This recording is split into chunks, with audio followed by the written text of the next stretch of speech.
Hello and welcome back to Women's Football Talk, the YouTube channel that brings you all the latest news and stories from around the world of women's football. Now before we get into today's video, make sure you smash that subscribe button and turn on post notifications so you never miss out on a video of ours, as it really helps us channel to grow and continue to provide you with all the latest news and stories. And make sure you're following us on Twitter and Instagram so you never miss out on anything. So Thursday saw the second quarter-final match between Germany and Austria take place from the Brentford Community Stadium. Now, as I said in the England review game against Spain at the end, I was expecting this to be a very close game between the two sides because of how strong both defences are, and I was proven right throughout the game. Both sides were very solid defensively. Germany had some good chances early on as well as Austria, but neither tested either Merle Froms or Manuela Zinsberger too much. However, just before the half-hour mark, Germany go 1-0 up after a mistake from Austria in clearing the ball.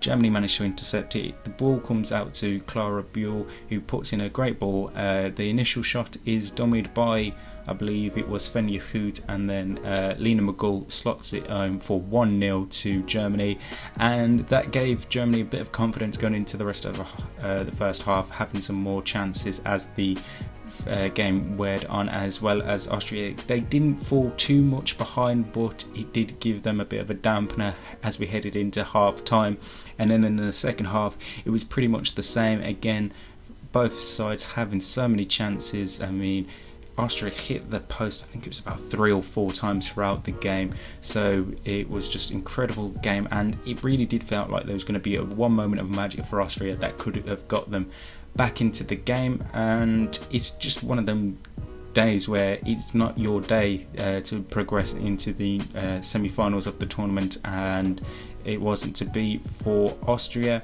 And then later on, again, a mistake from Manuela Zinsberger, who tried to clear the ball after Austria took a short goal kick, hit it straight off Alexander Popp, and she scored her 4th goal of the tournament, 4 goals in 4 games. So it's absolutely fantastic to see Alexander Popp score those goals, considering she had missed the previous tournaments due to injury.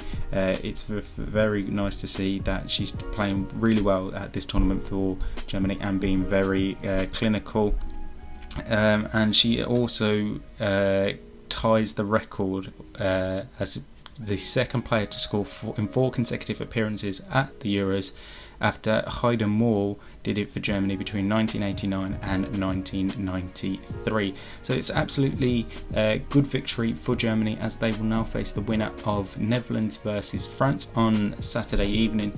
And for me, looking at that game just in a bit advance, whoever would win that, it's going to be really tight, because France and Netherlands is going to be a really hard tie, and then Germany having that extra 48 hours does give them a bit of an edge, a bit like England, that they get that bit of extra edge. But I don't think Germany will have a favoured side that they'll want to come up against so far, so it's going to be very interesting to see how that is. And then obviously looking forward to tonight again at 8 PM, it is Sweden versus Belgium. The winner of this will go on to play England in the semi-final. Sweden have been hit and miss, obviously, this tournament, going through as Group C winners, I think.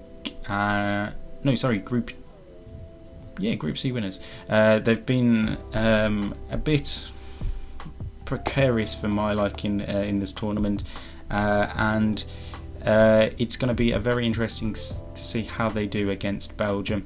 And then the main thing for them is they've got a lot of players. They've had a lot of disruptions this week due to COVID, so it's going to be very interesting to see what players they will have available for this game. Obviously Belgium will be playing in their first ever quarter-final match, so not much is really expected of them, with Sweden obviously being the heavy favourites on paper, but don't write them out. It's definitely not an easy win for Sweden, and I think Belgium will put up a right good fight.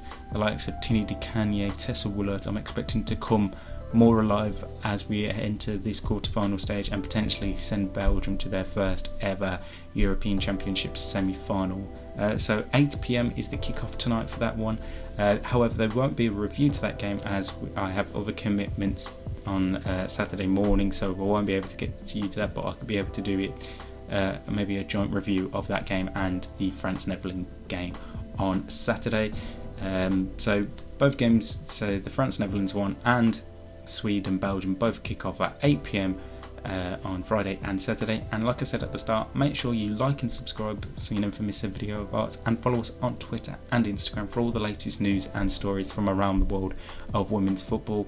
And until next time, we'll see you soon.